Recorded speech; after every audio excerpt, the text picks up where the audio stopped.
What will happen with the Bank of England base rate this year? I cannot have any guarantee over timescales at all because it's completely open-ended right now. What would be your top piece of advice for someone looking to upsize in the market? Bank of England base rate doesn't solely determine mortgage rates. I had an agent in the chain and he was like, why'd you do that? You need to make sure that you're in the strongest position you can be. What if I never find anything, Steph, that I like? You lose your buyer and you find a new one. The agent fully knows that they've got to find a house. They might not even find a house. They might come off the market. They might change their mind. This whole episode is focused on home moving. We had Georgie in a couple of months ago talking about advice for first-time buyers. We're going to talk about home moving advice for upsizers. Yeah. Really important in any kind of market. You've got subsets, first-time buyers, investors, upsizers, downsizers, relocators. And we'll get through them all eventually, so subscribe to the channel. But today we're going to specifically focus on upsizers. And while we're talking about this kind of stuff, we're going to pull on Steph's 4,745 days worth of experience being an estate agent, which is 13 years. That makes me feel really old. But 13 years sounds pretty boring. 4,745 days. And I say that because that's 13 years times the days. But estate agency is like an everyday kind of thing. I think you'd agree, right? That you do something to do with it every day, even on a Sunday. Yeah. You might not be full on, but it's an everyday kind of thing. So let's start with a big question that everyone keeps asking on social media. What will happen with the Bank of England base rate this year? Oh, I think it's going to go down. I do think it's going to go down eventually, but I think we're going to stay stagnant now for a little while, to be fair. I'm not sure it will change dramatically anytime soon. With everything going on with Trump at the moment, that might be interesting to kind of keep an eye on. But I do think it's really important to remember that the Bank of England base rate doesn't solely determine mortgage rates, because everyone's always very conscious of the Bank of England base rate's going to go down, therefore the mortgage rates will follow. And they don't necessarily follow suit perfectly. So you've got to keep an eye on things, yes, but don't hold off anything with regards to your move or anything like that, just purely based on what the Bank of England base rate might do. Love that. I think it will hold for the rest of this year. Oh. I think end of the year we'll see a little drop. Stick that in a clip and let's see at the end of the year what's going to happen. And it's interesting, I keep flicking around on that because I'm like, oh, it's been held 2 quarters in a row now, I think, isn't it? And I think it would definitely be held for another one, but I think there's every chance it could be to the end of the year. So let's see. Right, let's jump into the really important information for upsizers. What would be your one piece of major advice for people that are sitting there watching this now? The algorithm's picked it up that they're maybe looking to move house. What would be your top piece of advice for someone looking to upsize in the market? Do not put your house on the market after you found a property or after you think you found a property. Love that. Make sure that you put yourself in the driving seat. And the only way of doing that is to actually take control of the situation, which is to get your house valued, your house then on the market, find yourself a buyer. And only when you've actually done that and you found that buyer, that to me is the time that you seriously go out and look for a property and you really try and find the next one seriously. So that's the time you become a buyer. Yeah. Almost. Yeah. But if you're going to be a buyer in that market where you're still going to be up against first-time buyers or people with nothing to sell or cash buyers, you need to make sure that you're in the strongest position you can be. Because if you're in a weaker position, your negotiation has to be weaker. Your negotiation actually has to be stronger, and you have to offer more money normally in order to then stand a chance against those sort of people. It's interesting because you said not put your house on the market before you start looking. You said have your house under offer with a buyer before you start looking. Yeah, properly.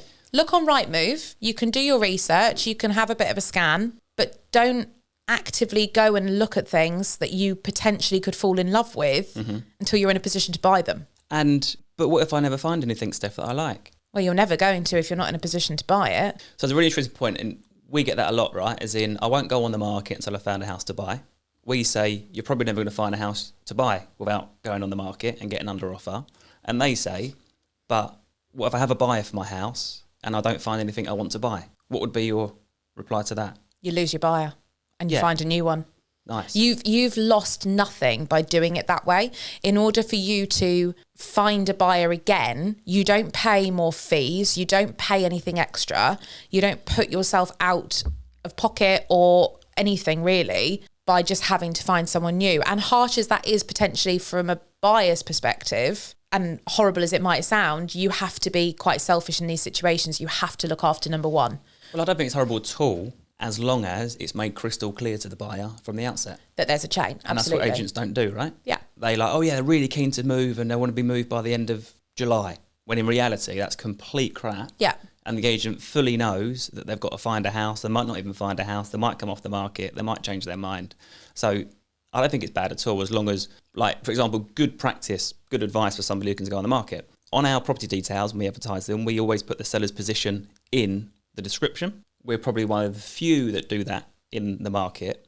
And the reason for that is so when someone inquires, they know straight away seller's position. It might say found suitable property to buy. It might say no chain. It might say yet to find a house to buy. So make it crystal clear from the first inquiry. And I think it's really important to note that we'll then also make it really clear when someone offers.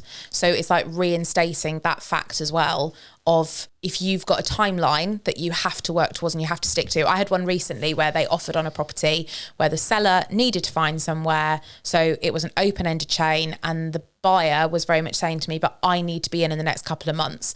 Now, we had a really long conversation anyway about the fact that wanting to be in somewhere in a couple of months, regardless of chain, is very difficult. Chances are slim to none right now, I would say. But aside from that, there was a chain and I made it very, very clear to them. I cannot have any guarantee over timescales at all because it's completely open-ended right now.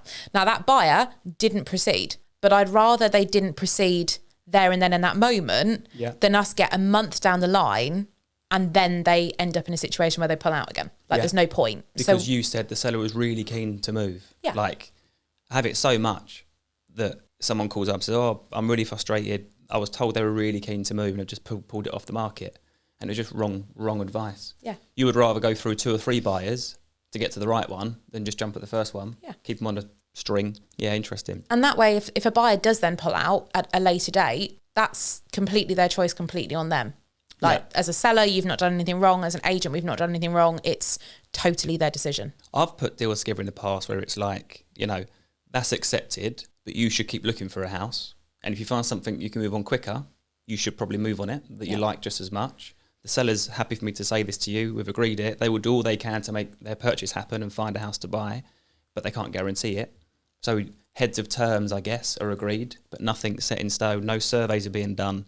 No solicitors are being instructed, because then you start to incur cost when it might not all go through. That's really important as well. I would never, ever tell a buyer to start paying out legal fees or start doing anything that involves any money until actually there is a chain in place and a complete chain in place as well. So even if my clients find somewhere and then they need to find, I'm still probably not encouraging my buyer to start the process because there's still the potential that someone else in the chain could pull out and therefore my sellers are not buying that property anymore.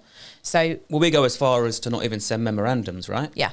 And I had an agent in the chain and he was like, why'd you do that? And I'm like, well, because there's no point until there's complete chain.